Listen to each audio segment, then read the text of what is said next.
We need methods of administrating that standard. So first you set the standard, and then how do you monitor the standard? Now, good thing happened with NABH and the National Accreditation Board for Healthcare Facilities.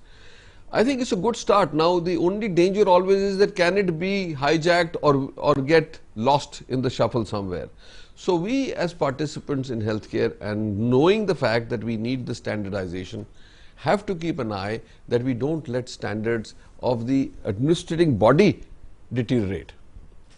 And if we can do that, because you know NABH was created by us, by CII and India Healthcare Federation, and then presented to Quality Council of India so that they could administer it. And Quality Council of India has a good track record. So I think if we stay with it, I think we have a good thing going for ourselves as far as standardization is concerned. We have no other choice, because you know right now there's a huge question about why does treatment costs vary so dramatically from center to center, because there is no standardization. So nobody can measure what any standard surgery can cost and what the standard deviation should be. The process is underway, it's going to happen. But like I was saying, that unless the government's job is to create the framework under which healthcare can see the daylight in India, which it has not, because of the fact that we have given it stepmotherly treatment for the last 60 years. In the last few years, by effort of some providers, NGOs awakening, it has pushed the government, pushed the sector up in limelight, in the sense that now it is talked about. But I still see a lack of seamless policy to build the healthcare sector by the government, and it doesn't only have to be with the government. They should engage with the private sector, the organizations which can actually participate in at least writing the blueprint for how healthcare will roll out in India in the next 10 years. No, you're right, because I think if we were to set up a task force, it cannot be just a governmental task force. It has to be a task force that is comprised of all the stakeholders, right from the hospitals to the insurance providers to all the sort of other stakeholders like the professionals who play such an important role. But Kiran, one thing is very important, and this is what's disappointing again and again with India. These task forces are formed, studies are done. If you look at the amount of studies that are available, you could fill a small country with just the paperwork, but nothing sees the light of the day. Okay, so ultimately it is lack of leadership. So unless you have a champion who is willing to put things aside and say, this is my stream, I'm going to lick this with the help of everybody. Like you said, task force led by dynamic people who will actually deliver, it will happen. See, one of the biggest complaints I have is that we still have not got that panic in us. That we are not that we can do it quickly, but the fact is we're going to make up for 60 years. How do you do that?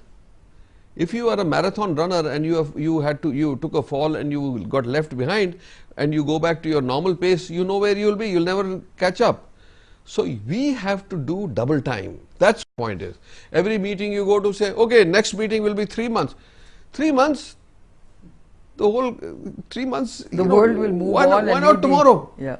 If we are 174th in the standard of healthcare out of 178 countries. I know, it's crazy. And we are 74th on the index of spending, right?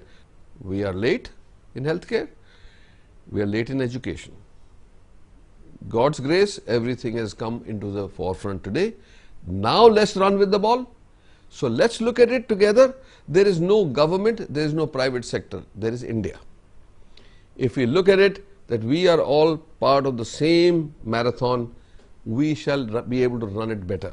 And things are happening, but they're happening too slow. If I sound impatient, I am impatient.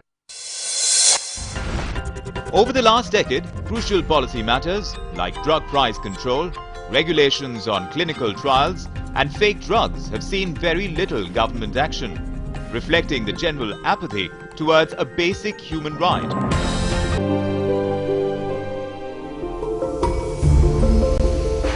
It is ironical that the world's next superpower cannot even provide the most basic healthcare facility to millions living in its villages. Take a look at the numbers and you'll realize that the healthcare system in India is abysmal. Only 25% of India's population has access to modern medicine, and there's just one hospital to service every 1 lakh plus population in rural areas. The figures are appalling, and there is an urgent need to overhaul the entire system. So, what needs to be done? You just mentioned about, look at the amount of catching up we have to do. If you look at our healthcare spend per person is in the vicinity of $30–35. Correct. You look at what the US is spending, which is the extreme, which is $7,500 per person. You look at a country like Cuba, that's spending $300 per person. And then if you look at other BRIC economies like Brazil and Turkey or China, they are all spending in that upward of 500 to 1,000 range. So I think there is a lot of catching up to do. Yeah. Right now, we are spending 1% of our GDP, at least the government is budgeting 1% of our GDP for healthcare. Simply not enough. Private sector, by the way, is actually accounting for 4% of GDP in healthcare. And the healthcare space is huge. Unless, as you say, we, double our pace or even treble our pace, there's no way we can catch up. Oof. I mean, when you start off on it, it seems that it's there, you can actually see it and you can make it happen. But then when you try to get there, it becomes elusive. And that's our dilemma. And I think that we need some dynamic people, leaders, role models to head this whole thing, give up themselves and say, healthcare sector in the next 5 years, we shall reform it in the following way. And there is a seamless agreement on it, state governments and national government. And believe me, people are sensing today, every politician is sensing that healthcare is going to become an issue in elections very soon. It is already becoming an election kind of... Where the appreciation was less, it is now sinking in. So I don't see a state government which is aloof to it. There are state governments who are also very willing. In fact, we are working on this PPP model with the Planning Commission. Montague may have told you about it. That we have this whole, the CII Committee in India Healthcare Federation, we are doing this whole thing with PPP model to see how it can work. But again what happens is that by the time you refine it, there is too much that argumentative Indian comes out of us all the time, and then we never, Americans have a great sort of phrase for it. They discuss intensely and then say, let's go with what we have. We'll find out the rest later. Just say, okay, I've got the framework, let's go, we'll reform the rules as we go along. So we don't sit on a table for months and years and say we cannot work out a simple PPP model. So, like I said, I'm a surgeon, I like quick solutions, especially where we have been left behind. And because of the fact that I wish for our country to be the best in the sense that you always fight for it. But again, coming back to the fact that you mentioned you're a surgeon, we also know that there's a huge deficit we have in terms of just medical professionals, like doctors, like surgeons. I understand that the numbers are staggering. We are today short of 200,000 doctors. We are short 500,000. Actually, we only have half the number of doctors we have. We have half the nurses. The 1 million nurses, 750,000 or 800,000 nurses we have. We need another million. So, see, what am I saying? You know how long it takes? One bad part about India is that there is the intention is good of a law. 100 people will go and break that law. The government has to react and put restrictions. So it actually stymies the progress because some people have gone and abused it. And the government also is right that you can't let it be abused every day. The Medical Council of India is a prime example. So we are our own enemies in a way, but I don't know how we can override this, but there are good people in this country.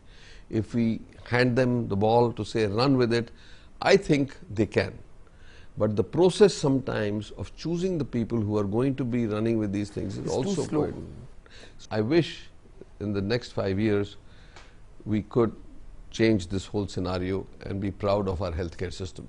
We can innovate, we can work hard, but we need the environment to tell us to do that. And the same people who may be laggard here go and outperform every American in the United States or every UK man. So I'm telling you that we can do it. We just need to keep going and at it and try to keep, but like the issue comes back again, it must be affordable. Because if you leave large chunks of Indian population out of reach, then again you did the wrong thing. Yeah. Inclusive. So if we can do that, if we can break it, and the government and the private sector should not say I'm private, I'm government, they say this is for India. And if we can solve our problems together, I think it will be fantastic. Thanks a lot, Naresh. That was really, really good. Thank you.